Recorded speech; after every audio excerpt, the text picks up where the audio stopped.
భూమి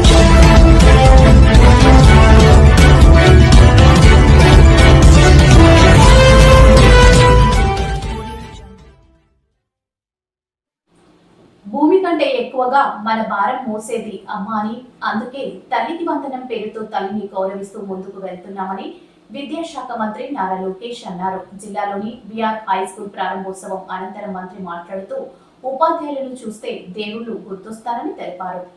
మొన్న నేను ఏ కార్యక్రమం ప్రారంభించినా వందే మాత్రం అన్న నినాదంతో నేను ప్రారంభిస్తాం జరుగుతుంది.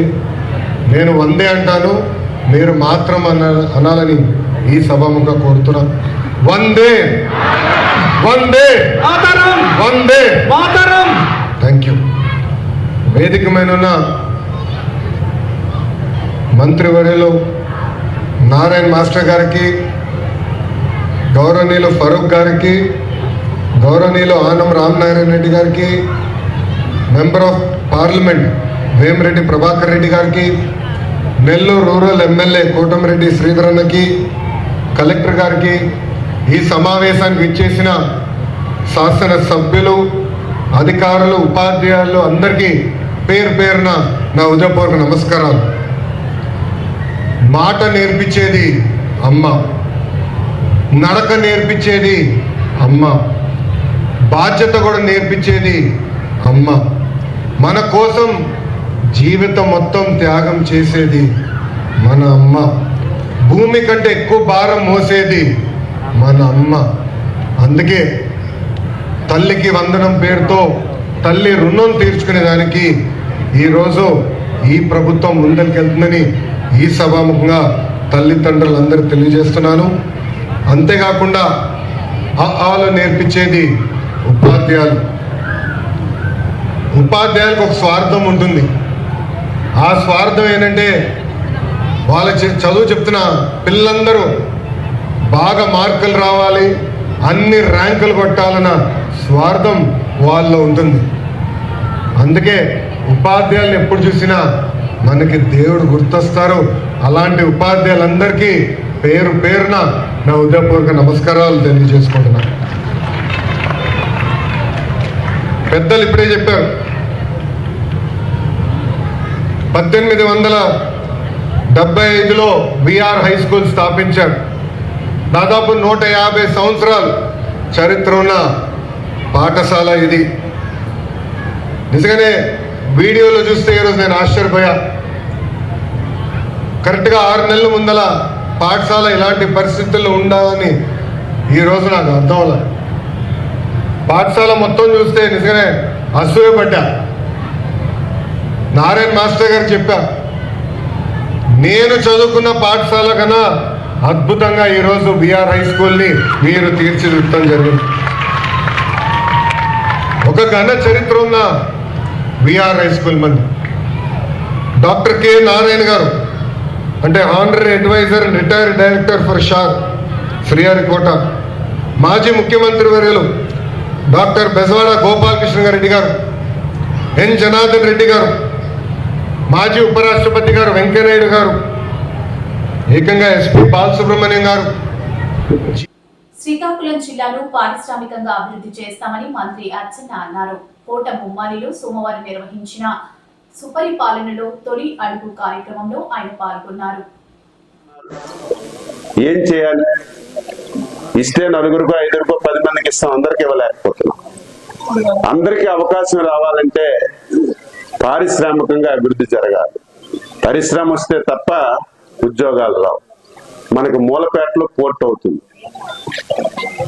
నిన్న లేదు మొన్న వెళ్ళాం మేమందరం పోర్ట్కి. నేను మంత్రి అయ్యేసరికి 15% పనులయ్యాయి. గత ప్రభుత్వం లాగా ఇది అచ్చెన్నాయుడు కట్టాడు, చంద్రబాబు నాయుడు కట్టాడు, ఇది ఎందుకు కంటిన్యూ చేయాలంటే పోర్ట్ అవ్వదు. వాళ్ళ సొత్తు మన సొత్తు కాదు, ప్రజల సొత్తు. ఇది ప్రభుత్వాలు మారుతుంటాయి. ఈరోజు మన నియోజకవర్గం చూస్తే ఏ ఊరు వెళ్ళినా ఊరు ముందు దిష్టి బొమ్మలాగా సచివాలయాలు కట్టారు, రైతు భరోసా కేంద్రాలు కట్టారు. అవన్నీ పూర్తి అవ్వలేదు. కొన్ని దగ్గర పునాదులు ఉన్నాయి, కొన్ని దగ్గర గోడలు కట్టారు, కొన్ని దగ్గర దిగలేదు. నేను ఎక్కడికి వెళ్ళినా అవే కనిపించాయి. గత ప్రభుత్వం కట్టింది కదా, మనం ఎందుకు దాన్ని కట్టాలి, దానికి ఎందుకు మనం రొంగలేయాలి, ఓపెన్ చేయాలంటే నష్టపోయేది ప్రజలు. అందుకే నేను మా ఆఫీసులకు పిలిచి మన నియోజకవర్గంలో ఎక్కడైతే సచివాలయాలు ఉన్నాయో గత ప్రభుత్వం కట్టిన బిల్డింగ్లన్నీ మిగిలిన డబ్బు ఎంత కావాలో చెప్పండి, ఇమీడియట్ గా మంజూరు చేస్తాను. ఒక 6 మాసాలు అన్ని పూర్తి చేసి మనమే ఓపెన్ చేద్దాం. ఇది ఎవరి సొత్తు కాదు, ఇది ప్రజలది. నిరుపయోగంగా ఉంటే నష్టపోయేది ప్రజలని కంటిన్యూ చేస్తున్నాం. అలాగే మూలపేట పోర్టు, అది భావనపాడు పోర్టు నేనే టెండర్లు పిలిచాను. ఆ రోజు ప్రభుత్వం మారింది, మూలపేటకు మార్చారు. ఇదేదో మూలపేటకు మార్చారు కదా, నాకు ఇష్టం లేదు అని నేను ఆపిస్తే ఆపివచ్చు, కానీ అది విధానం కాదని నేను మంత్రిగా మళ్ళీ వెళ్ళి పనులు ప్రారంభించి 15% ఉన్న పనులు 67% పూర్తి చేశాం. ఇంకొక 2 మాసాల్లో ఆ పోర్టు పనులు పూర్తయితే మనకు మంచి పోర్టు వస్తుంది. పోర్టు వస్తే ఉద్యోగాలు రావు, పరిశ్రమలు రావాలి. మనకు అదృష్టం కొద్ది రామ్మోహన్ నాయుడు ఉన్నాడు, చంద్రబాబు నాయుడు ఉన్నాడు. తీవ్రంగా ప్రయత్నం చేస్తున్నాను. ఒక 4-5 కంపెనీలు, ఇప్పటికే 3 కంపెనీలు వచ్చాయి. మొన్న కంపెనీ వచ్చింది, అంతకు ముందు ఒక కంపెనీ వచ్చింది. వాళ్ళకి బాగా నచ్చింది. వాళ్ళే కానీ వస్తే 90,000 కోట్లతో పరిశ్రమ పెడతారు. 90,000. విశాఖలో కలకలం రేపిన డ్రగ్స్ కేసులో పోలీసులు నిన్న అరెస్ట్ చేసిన కృష్ణ చైతన్య వర్మ ఓ డాక్టర్. కూర్మన్నపాలెంలోని ఏపీఎస్ ఆసుపత్రిలో సిలివిగా ఉన్న ఆయనకు డ్రగ్స్ మాఫియాతో లింకులున్నట్లు ఆధారాలు లభించడంతో పోలీసులు అరెస్ట్ చేశారు. ఓకే అండి, నమస్తే అండి. యాక్చువల్లీ నిన్న ప్రెస్ మీట్ మన Visakhapatnam CP sir Shri Bachi IPS sir conduct చేశారు. మీరు అందరూ వచ్చారు. ఆ కేసులోనే అంటే మన కొకైన్ 25 గ్రాములు దొరికిన కేసులో ఒక ఫారినరు మరియు మన వైజాగ్ అతను ఇద్దరు నిన్న అరెస్ట్ చేసి జైలుకి పంపించడం జరిగింది. ఆ కేసులో దర్యాప్తులో భాగంగానే ఇది కూడా కంటిన్యూడ్ ప్రెస్ మీట్ ఉంది. ఇంకొక వ్యక్తి యాక్చువల్గా ఇందులో 3 సస్పెక్ట్స్ ఉన్నారు. 3లో నిన్న ఎవిడెన్స్ లేదు కాబట్టి వాళ్ళ ముగ్గురికి నిన్న మేము దర్యాప్తులోనే వాళ్ళకి అరెస్ట్ చేయలేదు. ఈరోజు ఒక అతని మీద కనెక్ట్ అయ్యాడు ఎవిడెన్స్ ద్వారాను. అందువల్ల అతను పేరు కృష్ణ చైతన్య అండి, కృష్ణ చైతన్య వర్మ ఇలాస్ కృష్ణ చైతన్య ఇలాస్ చైతన్య. ఇతనిది పూర్ణపాదం. ఇతను డాక్టర్గా అక్కడ ఉన్నాడు, ఎంబీబీఎస్ చదివాడు. సో ఇతనికి అక్షయ్ అనే ఎవరైతే ఇంకొక మెయిన్ ముద్దాయి ఉన్నాడో అతనికి ఉన్న వీళ్ళిద్దరు కూడా ఈ యొక్క కొకైన్ తెప్పించడం కోసం డబ్బులు ఇతను ఇచ్చాడు. ఆ డబ్బులు ఇచ్చినట్టు కూడా ఆ మధ్యలో ఒక వ్యక్తి సాక్షి కూడా ఒక వ్యక్తి ద్వారా డబ్బులు పంపించాడు. ఆ వ్యక్తిని కూడా విచారించాము. అదేవిధంగా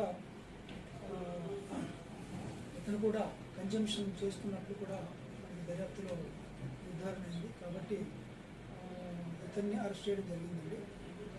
ఫర్దర్గా మిగతా 2 ముద్దాయిలు ఎవరైతే ఉన్నారో వాళ్ళు కూడా ఇంకా మేము వాళ్ళు రూల్ చేయట్లేదు, ఇంకా దర్యాప్తు కంటిన్యూ చేస్తున్నాం. వాళ్ళ మీద ఇంకా ఫర్దర్ ఎవిడెన్స్ వస్తే వాళ్ళని కూడా అరెస్ట్ చేస్తాం.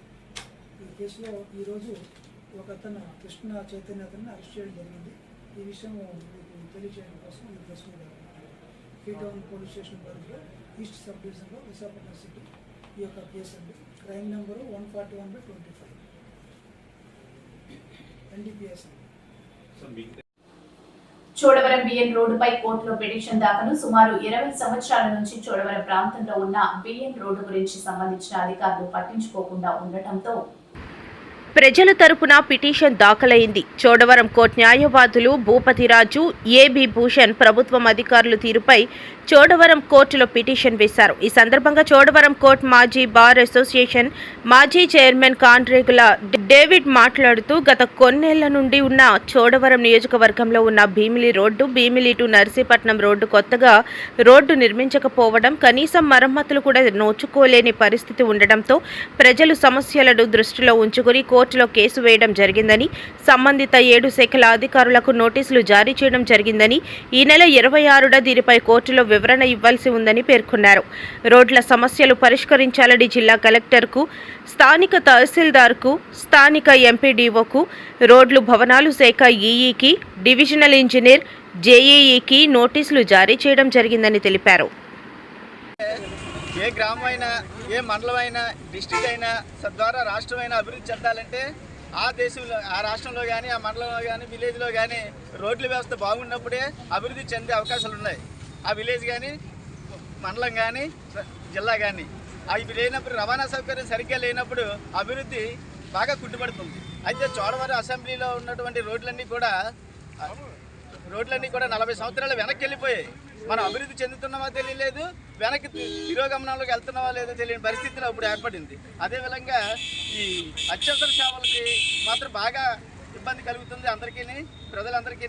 సంక్షేమం చూడాలంటే ముందు రవాణా సౌకర్యాలు బాగా మెరుగుపడాలి. ఈ విషయంలో మీకు అందరికీ కూడా మనం చేసేది ఏంటంటే, ఇదివరకు ఈ విషయాలు చంద్రబాబు నాయుడు గారికి అందరికీ ప్రభుత్వాలకు తెలిసి కూడా నిర్లక్ష్యం చేస్తున్నాయంటే మీ ద్వారా కూడా మేము అప్పీల్ చేస్తున్నాము గవర్నమెంట్కి. గవర్నమెంట్ ఇమ్మీడియట్గా వీటి మీద స్పందించి వెంటనే రోడ్ల సౌకర్యం ప్రజలకు సౌకర్యం కల్పించాలని మేము కోరుకుంటూ, అలాగే గోవాడ షుగర్ ఫ్యాక్టరీలో కూడా రవాణా సౌకర్యం లేక చెరుకు వేయక అది కూడా కుంటుపడిపోయింది. అందువల్ల వీటన్నిటి మీద కూడా గవర్నమెంట్ స్పందించాలని ఆశిస్తూ మీ ద్వారా మేము అప్పీల్ చేసుకుంటున్నాం. ఈరోజు చోడవరం కోర్టులో mandal legal services authority act ముందు ఈ నేషనల్ లీగల్ సర్వీసెస్ అథారిటీ యాక్ట్ని అనుసరించి చోడవరం నుంచి అనకాపల్లి నుంచి మాడుగులు వెళ్ళే ప్రధాన రహదారి, అలాగే భీమునిపట్నం నుంచి నర్సీపట్నం వెళ్ళే రాష్ట్ర రహదారి, ఈ 2 రహదారుల పరిస్థితుల మీద ఈ కోర్టులో పిటిషన్ ఫైల్ చేయడం జరిగింది. అథారిటీ ముందు పిటిషన్ ఫైల్ చేయడం జరిగింది. విశాఖ సింహాచలం కూటమి ప్రభుత్వం ఏడాది పాలన పూర్తవడంతో మాజీ మంత్రి భీమని ఎమ్మెల్యే గంటా శ్రీనివాసరావు సింహాచలం కాపు వీధిలో పర్యటించారు. పలు ఇళ్లకు వెళ్లి వారికి అందుతున్న సంక్షేమ పథకాలైన తల్లికి వందనం, పెన్షన్, ఇతర పథకాలను అడిగి తెలుసుకున్నారు. ఇంకా ఎవరైనా లబ్ధిదారులుంటే వారికి కూడా అన్ని పథకాలను అందిస్తామన్నారు ఎమ్మెల్యే గంటా శ్రీనివాసరావు. ముఖ్యంగా దేవాలయంలో జరుగుతున్న అపశృతులు, గోడకూలి భక్తులు మృతి చెందిన ఘటన, 2 రోజుల క్రితం గురు పౌర్ణమికి తొలి పావంచ వద్ద వేసిన షెడ్డు కూలిపోవడం చాలా దురదృష్టకరమైన, ఇందులో అధికారుల అలసత్వం కనపడుతోందన్నారు. షెడ్లు, గోడల నిర్మాణాలకు సంబంధించి కాంట్రాక్టర్కి ఇచ్చిన ఇంజనీరింగ్ అధికారులు, ఈవో పర్యవేక్షించాల్సిన బాధ్యత వారిపై ఉందని గంటా అన్నారు. గిరి పౌర్ణమికి ముందు కూలిపోవడంతో, భక్తులు ఆ సమయంలో ఎవరూ లేకపోవడంతో పెను ప్రమాదం తప్పిందని అన్నారు. గిరి పౌర్ణమి సమయంలో జరిగి ఉంటే ప్రమాదం ఎలా జరిగేదో ఊహించుకోవాలని అన్నారు. ఈ షెడ్డు కూలిన ఘటనపై దర్యాప్తు జరిపిస్తానని గంటా తెలిపారు. ఇంకా కొన్ని కార్యక్రమాలు అందరం వాళ్ళు పెన్షన్లు కావచ్చు, లేకపోతే తల్లికి వందనం కావచ్చు, లేకపోతే ఈ హౌసింగ్ సంబంధించి కావచ్చు, కొన్ని సమస్యలు చెప్పారు. అవన్నీ కూడా నేను ఇప్పుడే కార్పొరేటర్ చెప్పడం జరిగింది. అధికారులతో మాట్లాడి ఈ వార్డులో ఎవరికైతే ఎలిజిబిలిటీ ఉండి పథకాలు అందట్లేదో ఆ లిస్టుని కూడా తయారు చేయండి, నెక్స్ట్ ఇచ్చే వాటిలన్నిటి కూడా ఇప్పిద్దామని చెప్పి చెప్పడం జరిగింది. ఇక ప్రధానంగా సింహాచలం దేవస్థానానికి సంబంధించి ఇప్పుడు అక్కడ చెప్పడం జరిగింది. మన అక్కడ తొలిపాంచ దగ్గర ఉన్న షెడ్ మొన్నే అది పడిపోవడం ఉంటుంది. అదృష్టవశాత్తు ఆ గిరి ప్రదక్షిణ రోజు కూడా జరిగి ఉంటే ప్రమాదం ఎలా కూడా చూపించుకోవచ్చు. 2 రోజులు ముందు అయింది కాబట్టి అక్కడ లక్కీగా జనాలు లేకపోవడం వల్ల ఎలాంటి ప్రమాదం కూడా జరగదు. అయితే ఇక్కడ మనం గమనిస్తే మనకి సింహాద్రి అప్పన్నకు సంబంధించి 2 ప్రధానమైన ఉత్సవాలు ఉన్నాయి. ఒకటి చందనోత్సవం, 2 గిరి ప్రదక్షిణ. ఇవి 2 కూడా లక్షలాది మంది భక్తులు వచ్చి స్వామివారిని దర్శించుకొని వెళ్ళే ఒక పవిత్రమైన కార్యక్రమాలు. మొన్న చందనోత్సవం రోజు కూడా సింహాచలం చరిత్రలో ఎప్పుడు లేని విధంగా ఒక గోడ కూలి 7 మరణించడం కూడా జరిగింది. అది ఎప్పుడు కూడా ఊహించని సంఘటన. మరి ఆ రోజు కూడా చిన్న ఏదో కాంట్రాక్ట్ నిర్లక్ష్యం లేకపోతే అశ్రద్ధ జరిగిందని చెప్పి దాని మీద మనం చేయడం జరిగింది. మళ్ళీ ఈరోజు గిరి ప్రదక్షిణ, లక్షలాది మంది భక్తులు ఆ కొండ చుట్టూ తిరిగి స్వామివారి యొక్క దీనికోసం వచ్చే ఒక పవిత్రమైన రోజు ఆ రోజు. అటువంటి దానికి సంబంధించి ఏదైతే ఆ షెడ్డు నిర్మాణం ఉందో ఆ షెడ్డు కూడా కూలిపోవడం జరిగింది. ఇక్కడ నేను అధికారులు ఒకటే కోరుతా ఉన్నాను, ఈరోజు దేవస్థానానికి పెద్ద యంత్రాంగం ఉంది.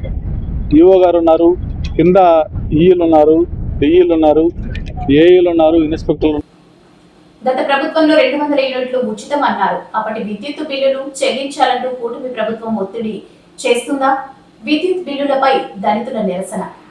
గత ప్రభుత్వ హయాంలో ఎస్సీ ఎస్టీలకు 200 యూనిట్లు విద్యుత్ ఉచితమని చెప్పి బిల్లు తీసుకోలేదని, కూటమి ప్రభుత్వం ఏర్పాటైన తర్వాత మొత్తం బిల్లులన్నీ ఒకేసారి చెల్లించాలని, విద్యుత్ కనెక్షన్లు తొలగించడం సమంజసం కాదని దళిత సంఘం నాయకులు ఆవేదన వ్యక్తం చేశారు.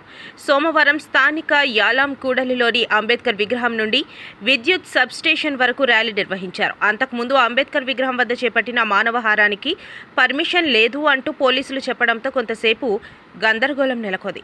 విద్యుత్ సబ్స్టేషన్ వద్ద దళిత సంఘం నాయకులు బతిన మోహన్, గురుబిల్లి రవికుమార్తో పాటు సిపిఎం జిల్లా నాయకులు దావాల రమణారావులు మాట్లాడుతూ గత ప్రభుత్వంలో వినియోగించిన విద్యుత్ బిల్లులు ఒకేసారి కట్టాలని ఒత్తిడి చేయడం సరికాదన్నారు. నిరుపేద దళిత కుటుంబీకులు తీవ్ర ఇబ్బందులకు గురవుతున్నారని, ప్రభుత్వం ఈ చర్యలు మానుకోవాలని సూచించారు. అనంతరం విద్యుత్ శాఖ అధికారులకు సమస్యలతో కూడిన వినతి పత్రాన్ని అందించారు. కసప మీద తొలగించారు, సెంగల వలసలో ఒత్తిడి చేస్తున్నారు, మల్లంగోడ్లో ఒత్తిడి చేస్తున్నారు. ఇవాళ వెలగవాడలో అన్ని ప్రాంతాల్లో ఇవాళ విద్యుత్ శాఖ అధికారులు వెళ్ళి మీరు బిల్లులు కట్టండి లేకపోతే కనెక్షన్ చేస్తామని చెప్పి 15 మంది వెళ్ళి ఇవాళ ఒత్తిడి చేస్తామన్నారు. మన అందరికి కూడా తెలుసు, ఎక్కడున్నా మీడియా మిత్రులు కానీ ఇక్కడ అధికార యంత్రాంగానికి కానీ అందరికీ తెలుసు, ఒక నెల కానీ కరెంటు బిల్లు కట్టకపోతే ఇంటికి వచ్చి చెప్పడం కానీ లేదంటే ఫీజు ఎక్కేయడం కానీ ఫిలాంటి కట్టించుకోవడం కానీ చేసిన విద్యుత్ శాఖ 5 ఏళ్లు బట్టి బిల్లు అడగకుండా ఈ రోజు మీరు బిల్లు కట్టకపోతే కనెక్షన్ తీసేస్తామని చెప్పడం అనేది ఇది దుర్మార్గమైన చర్య. ఈ రోజు గ్రామాల ప్రతినిధులు మాత్రమే వచ్చారు. ఇప్పుడు అక్రమ విద్యుత్ కనెక్షన్లు ఏవైతే తొలగించారో ఆ కట్టలేదు. అంతకు ముందు ఎంత వచ్చినా సరే మేము కట్టుకుంటేవారు, ఇదో తెలుగు కరెంట్ బిల్లు కట్టుకుంటేవారు. ఇప్పుడు ఎందుకంటే ఇన్ని రోజులు మానేసి ఇప్పుడే కట్టమని ఆడవాళ్ళ మీద దారుణం చేసి ఏంటి, ఆడవాళ్ళ మీద మొబైల్ లేనప్పుడు వచ్చి స్తంభాలు ఎక్కువయ్యి కరెంట్ బిల్లు తీస్తారు. డబ్బులు కట్టాను కానీ ఇవ్వననేసి రాత్రి అంతా వదిలేస్తారు. రాత్రి అంతా కట్టాను, బాధపడి అప్పు చేసుకొని రాత్రి తెచ్చి డబ్బులు కడుతుంది కానీ మళ్ళీ కలెక్షన్ కలపలేదు. ఇంత దారుణం ఏంటండి? మరి ముందు అలాగా అప్పుడు ఖర్చు కదా, 5,000 వచ్చేటప్పుడు అమ్మా మీ ఫీజు పట్టుకెళ్ళిపోతాం. జూలై 9 దేశవ్యాప్తంగా సమ్మెకు వామపక్షాలు సంపూర్ణ మద్దతు తెలియజేస్తున్నాయని సిపిఎం జిల్లా కార్యదర్శి D Govindarao, CPI ML new democracy జిల్లా కార్యదర్శి టి ప్రకాష్, సిపిఐఎంఎల్ లిబరేషన్ జిల్లా కార్యదర్శి తామడ సన్యాసిరావు, సిపిఐ జిల్లా కార్యవర్గ సభ్యులు పొన్న శ్రీనివాస్ తెలిపారు. 4 లేబర్ కోడ్లు రద్దు చేయాలని కోరుతూ కేంద్ర కార్మిక సంఘాల పిలుపు మేరకు దేశవ్యాప్తంగా జూలై 9వ తేదీన జరిగిన సమ్మెకు వామపక్షాలు తమ సంపూర్ణ మద్దతును తెలియజేస్తున్నాయి. కార్మిక వర్గం తరతరాలుగా పోరాటం చేసి సాధించుకున్న 44 కార్మిక చట్టాలను ఈవేళ కేంద్రంలో బీజేపీ ప్రభుత్వం 4 లేబర్ కోడ్లను తీసుకొచ్చి కార్మికులకి కట్టుబాటులుగా చేసింది. ఈవేళ కార్మికుల కష్టాన్ని ఈవేళ కార్పొరేట్లకి కరెన్సీ కట్టలుగా మార్చడానికి ప్రయత్నం చేస్తుంది. ఇట్లాంటి దుర్మార్గ చర్యల్ని వామపక్షాలు తీవ్రంగా మేము ఖండిస్తాం. అంతేకాదు, ఈ రాష్ట్రంలో ఉండే తెలుగుదేశం కూటమి ప్రభుత్వం ఇప్పుడు వరకే ఉండే 8 గంటల పందనాన్ని 10 గంటల ప్రస్తుతం జీవో జారీ చేసింది. 8 గంటల పందనం కోసం కార్మిక వర్గం పెద్ద ఎత్తున పోరాటాలు చేసి ప్రాణదానాలు ఆత్మబలిదానాలతో సాధించుకున్న ఈ 8 గంటల పందనాన్ని ఇవాళ తెలుగుదేశం కూటమి ప్రభుత్వం 8 గంటల పందనాన్ని 10 గంటలకి మార్చి ఇవాళ కార్మికులకి ఇవాళ తీవ్రంగా దోపిడీ చేయడానికి ప్రయత్నాలు చేస్తుంది. అంతేకాదు, మరొక వైపున కనీస వేతనాలు అమలు చేయడం లేదు. ఇవాళ స్కీమ్ వర్కర్లు ఉన్నారు, ఆశా, అంగన్వాడీ, మధ్యాహ్న భోజనం, ఆరోగ్య మిత్ర, అనేక మంది స్కీమ్ వర్కర్లు ఉన్నారు. వారి కనీస వేతనాలు ఇవ్వడం లేదు, ఇవ్వకుండా తీవ్రంగా దోపిడీ చేస్తుంది. మేము డిమాండ్ చేస్తున్నాం, స్కీమ్ వర్కర్లందరికీ కనీస వేతనాలు 26,000 రూపాయలు ఇవ్వాలా, పిఎఫ్ కట్టాలా, ఈఎస్ఐ కట్టాలా, కార్మిక చట్టాలు అమలు చేయాలని చెప్పి మేమంతా కూడా డిమాండ్ చేస్తున్నాం. అంతేకాకుండా పాత పెన్షన్ స్కీమ్ ని పునరుద్ధరించాలని చెప్పి డిమాండ్ చేస్తున్నాం. అలాగే రైతాంగానికి సంబంధించి వారికి స్వామినాథన్ కమిటీ సిఫార్సుల మేరకు వారికి గిట్టుబాటు ధర కల్పించాలని చెప్పి డిమాండ్ చేస్తున్నాం. అందులో భాగంగానే రేపు 9వ తేదీన పెద్ద ఎత్తున సమ్మె జయప్రదం చేయాలని, గ్రామాల్లోన రైతాంగము, వ్యవసాయ కార్మికులు అత్తాలను పిలిపివ్వడం జరిగింది. వాటన్నిటికీ వామపక్షాలు సంపూర్ణ మద్దతు తెలియజేస్తుంది.